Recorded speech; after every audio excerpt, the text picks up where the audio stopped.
Hello दोस्तों, आज आपके सामाजिक विज्ञान का पेपर हुआ है राजस्थान बोर्ड कक्षा 10वीं का लॉकडाउन के बाद यानी 29 जून 2020 को। तो दोस्तों इस क्वेश्चन के अंदर जो भी क्वेश्चन पूछे गए हैं सभी के आंसर बताने वाले हैं। फिर आप मुझे कमेंट करके बताना कि आपके कितने नंबर बन रहे हैं। उससे पहले मैं आपको बता दूं, मैंने जितने भी आपको क्वेश्चन बताए थे, इंपॉर्टेंट क्वेश्चन की वीडियो बनाई थी, वहाँ से आपके बहुत सारे क्वेश्चन पूछे हैं। अगर आपने वो वीडियो देखी होगी तो आपको बहुत ज़्यादा लाभ हुआ होगा। ओके, चलिए दोस्तों बात करते हैं यहाँ पे सबसे पहले जो है क्वेश्चन आंसर से। उससे पहले आप चैनल को सब्सक्राइब कर लें, नोटिफिकेशन बेल को दबा लें। ओके, तो देखिए पहला क्वेश्चन आया था, मौर्य वंश के संस्थापक कौन था। तो दोस्तों मौर्य वंश के जो संस्थापक है वो है यहाँ पे चंद्रगुप्त मौर्य। जी हाँ दोस्तों, चंद्रगुप्त मौर्य अगर आपने लिखा है तो आपको पूरा पूरा 1 नंबर मिलेगा। अगर आपने ये लिखा है तो वीडियो को लाइक करें और चैनल को सब्सक्राइब करें। और देखिए दूसरा क्वेश्चन, अकबर ने इबादत खाने का निर्माण क्यों करवाया। देखिए अकबर ने इबादत खाने का निर्माण इसलिए करवाया क्योंकि सभी धर्मों के धर्मगुरु एक जगह पर उपस्थित होकर सभी धर्मों की जो है शिक्षाओं पर चर्चा कर सके, उन पर विवाद कर सके, इसलिए जो है अकबर ने इबादत खाने का निर्माण करवाया। अगर आपने इस प्रकार से लिखा तो आपको पूरा पूरा नंबर मिलेगा, बिल्कुल भी आप टेंशन मत लीजिए। तीसरा क्वेश्चन देखिए, वर्तमान समय में प्रत्यक्ष लोकतंत्र कहाँ पाया जाता है। तो देखिए इस समय में जो प्रत्यक्ष लोकतंत्र है वो यहाँ पर स्विट्जरलैंड देश के अंदर जो है पाया जाता है। यहाँ पर जो है प्रत्यक्ष लोकतंत्र पाया जाता है। ओके, और देखिए यहाँ पे 4 नंबर क्वेश्चन, सन 2011 की जनगणना के अनुसार भारत का सबसे अधिक जनसंख्या वाला जो है राज्य कौन सा है। ठीक है, ये तो आप सभी को पता ही है, उत्तर प्रदेश है, कोई दिक्कत वाला बात नहीं। इसके अंदर उत्तर प्रदेश जो है सबसे ज़्यादा जनसंख्या वाला जो है यहाँ पर राज्य है भारत के अंदर। ठीक है, अगला क्वेश्चन देखिए 5वां, भारत में राष्ट्रीय आय की गणना की जो है सबसे पहले जो है प्रथम अनुमान किसने लगाया था। तो दोस्तों यहाँ पर भारत में राष्ट्रीय आय की गणना जो है सबसे पहले जो प्रथम अनुमान लगाया था उनका नाम था दादा भाई नारोजी। ठीक है, इस प्रकार से इसका आंसर हो जाएगा। मेरे हिसाब से आपने पूरा सही किया होगा। ओके, तो देखिए छठा क्वेश्चन, भारत में वित्तीय वर्ष की समयावधि क्या है। तो देखिए भारत में जो वित्तीय वर्ष की समयावधि है वो यहाँ पे 1 साल यानी कि 12 माह है। ओके, ये तो आप सभी लिख देते हैं। ठीक है, इसके अंदर आपका तुक्का भी चल जाता है। ठीक है, 1 साल आपको पता ही है। अगला क्वेश्चन देखिए 7वां, नियोजन क्या है। देखिए नियोजन क्या होता है, भविष्य के वर्तमान स्थिति को देखते हुए भविष्य की रूपरेखा तैयार करने के लिए जिन अपने साधनों का उपयोग करते हैं, उनके बारे में चिंतन करते हैं, उनके क्रियाकलाप के बारे में जानते हैं, उसको जो हम नियोजन कहते हैं, प्लानिंग कहते हैं। ठीक है, यहाँ पे आप देख पा रहे हो प्लानिंग, इंग्लिश के अंदर आप देखते तो आप इजीली इसका आंसर दे पाते। ठीक है, अगला क्वेश्चन देखिए, मुद्रास्फीति नियंत्रण का कोई एक मौद्रिक उपाय बताना था। तो दोस्तों आप इसके अंदर बैंक दर नीति अपना सकते थे। ठीक है, इसका सही आंसर हो जाएगा। ठीक है, कोई भी आप एक लिख सकते थे, मैंने उदाहरण के तौर पे यहाँ पे बैंक दर नीति लिख रखा है। ओके, और चैनल को सब्सक्राइब जरूर करें दोस्तों। क्वेश्चन बात करते हैं 9वें क्वेश्चन के बारे में, भारत में गरीबी का कोई एक आर्थिक कारण बताना है। ये तो आपको पता है कि गरीबी क्यों आती है। देखिए हमारे देश में जो है बहुत ही तेजी से जो है जनसंख्या बढ़ती जा रही है। इस कारण से जो है तेजी से बढ़ती जनसंख्या के कारण जो है यहाँ पे भारत में गरीबी की जो रेखा है वो बहुत ज़्यादा है। ओके, बात करते हैं 10वां, डाउटनेट पर होगा आप सभी मैथ्स, फिजिक्स, केमिस्ट्री और बायोलॉजी के डाउट्स दूर। बस अपने क्वेश्चन की फोटो खींचकर सबमिट करो और 3 सेकंड के अंदर उसका वीडियो सोल्यूशन पाओ। क्लास 6 to 12 से लेकर नीट, IIT, जेई मेंस और एडवांस के लेवल तक आज ही डाउनलोड करें डाउटनेट एप्लीकेशन, लिंक डिस्क्रिप्शन में। 10वां क्वेश्चन में आपको हर वीडियो में एक क्वेश्चन बताया था। 10वां क्वेश्चन देखिए, छिपी बेरोजगारी किसे कहते हैं या परछन बेरोजगारी किसे कहते हैं, अनएम्प्लॉयमेंट किसे कहते हैं। ठीक है, हिडन अनएम्प्लॉयमेंट। तो देखिए यहाँ पर छिपी हुई बेरोजगारी किसे कहते हैं। देखिए छिपी हुई बेरोजगारी उन लोगों में पाई जाती है जो काम तो करते हैं लेकिन लापरवाही के कारण उनकी जो है अपनी क्षमता में जो है कम काम करते हैं। ठीक है, यानी काम तो करते हैं लेकिन अपनी क्षमता के अनुसार जो है उतना काम नहीं कर पाते, उसे जो है छिपी बेरोजगारी कहते हैं। अगर आपने इस प्रकार से लिखा तो आपके पूरे पूरे नंबर मिलते हैं। तो दोस्तों अभी सेक्शन A कंप्लीट हो चुका है। मैंने आपको सभी आंसर बता दिए, एकदम सटीक आंसर की मैं आपको सबसे पहले लेके आया हूँ। तो इस बात पर वीडियो को लाइक और चैनल को सब्सक्राइब बनता है, और मुझे कमेंट करके बताएं कि आपको 10 में से कितने आंसर जो आपके सही हुए हैं, 9 हुए, 8 हुए, और जिसके भी 10 हुए वो भी चैनल को सब्सक्राइब करें। कमेंट बॉक्स में लिखे यस मेरे 10 के 10 सही हुए, देखते हैं किस किस के 10 के 10 सही हुए हैं। ओके, तो बात करते हैं 11वें क्वेश्चन के बारे में। 11वां क्वेश्चन देखिए, आप अपने राज्य के विधानसभा का चुनाव लड़ना चाहते तो आप कौन सी योग्यताएं होनी जो है आवश्यक है।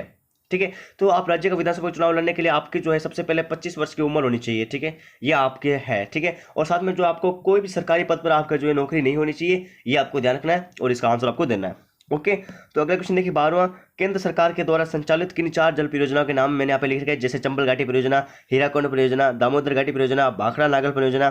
ठीक है, जितनी भी नदी घाटी परियोजना है वो यहाँ पे केंद्र सरकार द्वारा संचालित 4 परियोजना, आप कोई भी लिख सकते थे। ठीक है, ये आधे नंबर की है, ये मैंने आपको क्वेश्चन भी बताया था इंपॉर्टेंट क्वेश्चन के अंदर।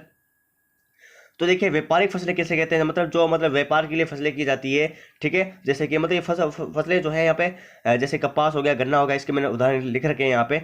ओके, तो अगला क्वेश्चन देखिए, धातु खनिज किसे कहते हैं, वे धातु जिसके अंदर धातु का अंश पाया जाए। ठीक है, उसे हम धातु खनिज कहते हैं। जैसे कि उदाहरण के लिए मैंने यहाँ पे लिख रखा है तांबा, टिन, लेड, आप कुछ भी लिख सकते हो, 2 उदाहरण।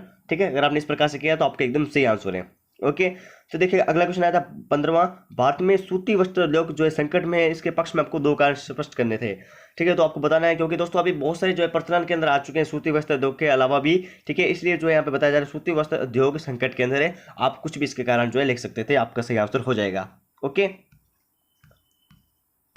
तो देखिए यहाँ पे अगला क्वेश्चन जो यहाँ पे आया हुआ है, राष्ट्रीय जनसंख्या नीति 2000 की संक्षिप्त में आपको व्याख्या करनी है। ठीक है, तो आपको यहाँ पे इसके अंदर लिखना था कि क्या है राष्ट्रीय जनसंख्या नीति। ओके, और ये क्वेश्चन मैं आपको हर वीडियो में बताता हूँ। स्वर्णिम चतुर्भुज महाराज मार्ग क्या है, ये आपको बताना है। अच्छा क्वेश्चन है। आप देखिए अगला क्वेश्चन 18, सड़क दुर्घटना की रोकथाम के लिए आप क्या 4 उपाय सजेस्ट करेंगे। तो आप जो है हेलमेट पहनेंगे, ठीक है, सड़क में जो भी नियम दिए जाते हैं उनकी पालना करेंगे, ठीक है, सेफ ड्राइविंग करेंगे, धीरे चलाएंगे गाड़ी को। ठीक है, अगर आप दुपहिया वाहन चला रहे हो तो आपको हेलमेट पहनना है, अगर 4 पहिया चला रहे हो तो आपको जो है यहाँ पर जो है सीट बेल्ट पहनना है। ओके, अगला क्वेश्चन देखिए 19वां, स्वच्छ भारत मिशन से ग्रामीण क्षेत्रों की स्थिति सुधर रही है, पक्ष में कोई 2 गाल लिखने। जी हाँ दोस्तों, पहले जो है जैसा देखते थे कि ग्रामीण क्षेत्र जो है बहुत ही ज़्यादा जो है बुरा होता था, वहाँ पर स्वच्छता बिल्कुल भी नहीं होती थी, लेकिन अब जो है वहाँ पर टॉयलेट वगैरह सब कुछ बन चुके हैं, तो इसलिए जो है स्वच्छ भारत मिशन से जो है कुछ ना कुछ फायदा हो रहा है इस कारण से। ओके, अगला क्वेश्चन आप गुप्त काल की कोई 4 प्रसिद्ध सांस्कृतिक उपलब्धि आपको लिखनी थी। ठीक है, कोई भी आप 4 लिख सकते थे।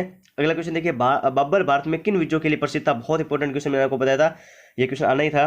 अगला क्वेश्चन देखिए 22वां, जर्मनी के एकीकरण में प्रमुख बाधाएं कौन कौन थी। किन्हीं 4 का जो आपको उल्लेख करना था। बहुत ही अच्छा क्वेश्चन है ये वाला भी। ठीक है, ये मैंने आपको बताया था जर्मनी के एकीकरण में। ओके, एक तो मैंने इटली के एकीकरण और जर्मनी के एकीकरण। अगला क्वेश्चन देखिए 23वां, लोकतंत्र एक श्रेष्ठ शासन व्यवस्था है, इस कथन के पक्ष में लोकतंत्र की किन्हीं 2 गुणों का वर्णन कीजिए। ओके, बहुत अच्छा क्वेश्चन है ये वाला भी। ओके, अगला क्वेश्चन देखिए 24वां, भारतीय अर्थव्यवस्था की विकासशीलता को दर्शाने वाले कोई 4 विशेषताएं। ये मैंने आपको बताया था कि अर्थव्यवस्था को विकासशील दर्शाने वाले आपको बताना है, क्वेश्चन आ सकता है क्वेश्चन। और आगे देखिए, भारतीय अर्थव्यवस्था में आर्थिक सुधारों को संक्षेप में आपको वर्णन करना है। ये भी अच्छा क्वेश्चन था। ओके, ये मैंने आपको बता दिया। बात करते हैं वस्तु विनिमय प्रणाली क्या होती है। दोस्तों आप सामान के बदले सामान लेते हैं, इसको जो है वस्तु विनिमय प्रणाली कहते हैं। ठीक है, सामान के बदले सामान लेना जो है वस्तु विनिमय प्रणाली होती है, लेकिन अब ये जो प्रणाली है वो बंद हो चुकी है। ठीक है, अगला क्वेश्चन देखिए 26वां, आपके अनुसार उपभोक्ता के रूप में आपको कौन कौन सी विधिक अधिकार प्राप्त है। 4 को उल्लेख करना है, कोई भी आप 4 उल्लेख कर सकते थे। अगला क्वेश्चन देखिए 27वां, जो मैंने आपको बताया था कोई भी किसान आंदोलन आ सकता है, किसी कर किसान आंदोलन पढ़ लो, ये भी इंपॉर्टेंट मैंने आपको बताया था। और अथवा के अंदर देखिए यहाँ पर वीर विद्रोह, सन्यासी विद्रोह, श्याम जी कृष्ण वर्मा, ये 2018 में भी आया हुआ है। चंपारण किसान आंदोलन, ये सारे इंपॉर्टेंट मैंने आपको बताए थे वीडियो के अंदर। ठीक है, मैं आशा करता हूँ कि आप अच्छा लिख के आए होंगे। अगला क्वेश्चन देखिए, भारत के राष्ट्रपति की निम्न शक्तियों का वर्णन करना है, जैसे कार्यपालिका और अथवा में दिया हुआ है इसके अंदर प्रशासनिक शक्तियाँ। इसमें आपको जो एक से एक का वर्णन करना था, और उसके बाद विधायी शक्तियाँ क्या होती है। ठीक है, राष्ट्रपति की आपको बतानी है। ओके, उसके बाद देखिए जो इसका अथवा में क्वेश्चन है ये भी देख लीजिए, भारत के सर्वोच्च न्यायालय की निम्न शक्तियों का जो आपको कार्यों का विवेचना करना है, जैसे कि प्रारंभिक क्षेत्राधिकार क्या होते हैं, अपीलीय क्षेत्राधिकार क्या होते हैं। ये क्वेश्चन मैंने आपको इंपॉर्टेंट क्वेश्चन की वीडियो में बताया था। अगला क्वेश्चन देखिए 29वां, राज्य मंत्री परिषद की शक्तियों और कार्यों का विवेचना करनी है। इसके अथवा में क्वेश्चन देखिए, राज्य विधान परिषद के गठन के विषय के अंदर आपको जानकारी लिखनी है। तो दोस्तों इसमें से मैंने आपको एक क्वेश्चन बताया था, वो क्वेश्चन आ चुका है। ठीक है, आप पिछली वीडियो देखिए, आपको पता लग जाएगा खुद ही। ओके, तो देखिए यहाँ पर जो आपका 30वां क्वेश्चन आया था, तो इसके अंदर देखिए आपके मानचित्र आया था, जैसे हीराकुंड परियोजना, ये 2018 में भी आया है, तो इसका आंसर हो जाएगा उड़ीसा। ठीक है, कपास फसल क्षेत्र, ये जो गंगानगर राजस्थान के अंदर है, ये तो आप इजीली लिख दो। बोकारो झारखंड के अंदर है, और विशाखापट्टनम जो है आंध्र प्रदेश के अंदर, और जो है तुतिकोरिन वो ये है तमिलनाडु के अंदर। ओके, तो इस प्रकार से इसके आंसर सारे आंसर हो जाएंगे। मैं आशा करता हूँ कि आपके अच्छे नंबर बने होंगे, और मुझे जरूर कमेंट करके बताएं कि आपके इस पेपर में कितने नंबर बन रहे हैं। ठीक है, समाज विज्ञान के मेरे हिसाब से आपके बन रहे होंगे लगभग 50 प्लस 80 में से। तो दोस्तों जिसके भी 50 प्लस अधिक नंबर बन रहे हैं वो वीडियो को लाइक करें, चैनल को सब्सक्राइब जरूर करें, नोटिफिकेशन बेल को दबाएं। और आज हम जो है गणित के इंपॉर्टेंट क्वेश्चन डालेंगे, तो वो भी वीडियो जरूर देखिएगा, और वीडियो को जरूर शेयर कीजिएगा, और कमेंट करके बताइएगा आपके कितने नंबर मिल रहे हैं। और फिर मिलेंगे नेक्स्ट वीडियो में, तब तक के लिए टेक केयर, बाय बाय।